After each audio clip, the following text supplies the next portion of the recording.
Hey guys, thanks for tuning in. I'm Dr. Bozeman. This week's episode of Ask the Doctor, we're going to cover the phases of healing. And primarily, we're going to talk about three of them. The first one is the acute phase, second is subacute, and third is the remodeling phase. Now, acute phase, also known as the inflammatory phase, is that first reaction to injury.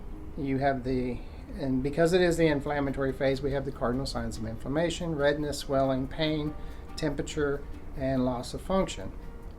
So basically, this is what your body's reaction to the injury is to set up for the healing process. So it's a very important phase. I know inflammation, everything's anti-inflammatory, whether it's non-steroidal or it's steroidal, but the real key here is to moderate or to control the inflammation to keep it comfortable for you, but you can't do away with it completely or you'll just delay healing. And on the opposite side of that, you don't want to increase too much inflammation by being too aggressive with what you're doing, because you'll increase the amount of scar tissue that's going to form and you actually make it worse. So the acute phase can last anywhere from the onset of injury to 72 hours. It may even go to acute to subacute inflammation up to 2 weeks.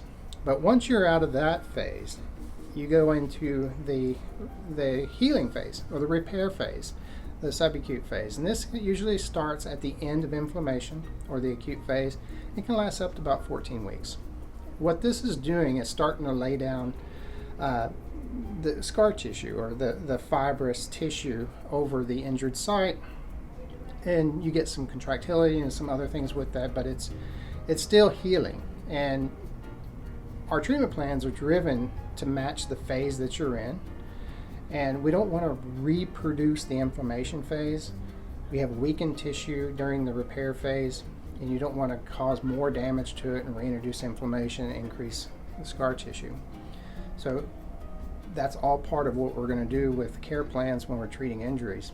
Now, once you're out of that repair phase and you're into a remodel phase, this is the phase that usually you're somewhat asymptomatic. Unless you stress it, you don't really feel a lot of discomfort, but you're not completely out of the woods yet. You're just stable. And we model this during this phase as more of an active re-strengthening program. And the tissue is going to have scar tissue, but during the remodel phase, it tries to manipulate that scar tissue to be more functional with normal tissue, but it's never going to be normal tissue, and it's never going to be as good as what you started with, but you can get really close and to avoid injury. So the phase of healing, very important when we set up our care plan, when we assess your injury, when the injury was, what's been done since the injury, and how we're going to take steps forward to help you recover from this injury. But hope that helps answer some of the questions that you may have about the phases of healing, and particularly I interjected how we use that with our care plans. But thanks for tuning in. We'll see you next week, and have a great day.